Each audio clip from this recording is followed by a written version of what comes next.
ഇതാണ് നമ്മുടെ കണ്ണൂരുകാരുടെ സ്വന്തം അമ്പലമായ പെരളശ്ശേരി അമ്പലം. അപ്പോൾ ഈ അമ്പലം അറിയാത്ത കണ്ണൂർക്കാർ ആരും ഉണ്ടാവില്ല അല്ലേ. അപ്പോൾ ഇവിടുത്തെ ഏറ്റവും വലിയ പ്രത്യേകത എന്ന് പറയുന്നത് തന്നെ ഈ കുളമാണ്. വലിയൊരു കുളം, ഒരുപാട് സ്റ്റെപ്പൊക്കെ ഇറങ്ങിയിട്ട് പോകാനുള്ള കുളം. ആ കുളത്തിലാണെങ്കിൽ നിറയെ മീനുകളുണ്ട്, ഒരുപാട് വെറൈറ്റി മീനുകളുണ്ട്, നല്ല കളർഫുൾ ആയിട്ടുള്ള മീനുകൾ. അപ്പോൾ കുട്ടികൾ അതിൻ്റെ ഓരോ പേരൊക്കെ പറയുന്നുണ്ടായിരുന്നു, എനിക്കതിൻ്റെ പേരൊന്നും അറിയില്ല. നല്ല ഭംഗിയുണ്ടായിരുന്നു കാണാൻ വേണ്ടി.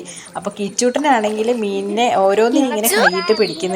അവന് ഭയങ്കര എക്സൈറ്റ്മെൻ്റ് ആയിരുന്നു അതൊക്കെ കണ്ടപ്പോൾ. ഒരുപാട് മീനുകൾ ഇങ്ങനെ ഒന്നിച്ച് കണ്ടപ്പോൾ നമ്മളിങ്ങനെ കാല് വെച്ച് കൊടുത്താൽ ആ മീന് വന്നിട്ട് നമ്മുടെ കാലിൽ ഇങ്ങനെ കൊത്തിക്കൊണ്ടിരിക്കും. അപ്പോൾ കുട്ടികളെ കുറേ നേരം അവിടെ നിന്നിട്ട് ഇങ്ങനെ കളിച്ചു, മീനിനെ നോക്കി അതിനെ പിടിക്കാനൊക്കെ പോയിട്ട് അങ്ങനെ കളിച്ചു അവർ.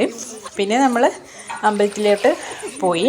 അപ്പോൾ ഇവിടെ നിന്ന് ഒരുപാട് ആൾക്കാർ വീഡിയോസും ഫോട്ടോ ഒക്കെ എടുക്കാൻ വരും. കല്യാണത്തിനുള്ള ആരൊക്കെ അവിടെ വന്നിട്ട് ഫോട്ടോ വീഡിയോ ഒക്കെ പോകുന്ന കാണാറുണ്ട്. അപ്പോൾ ഇനി നമ്മൾ ഉള്ളിലേക്ക് പോവുകയാണ്. ഉള്ളിലേക്കുള്ള വീഡിയോ ഒന്നും ഞാൻ എടുത്തിട്ടില്ല കേട്ടോ.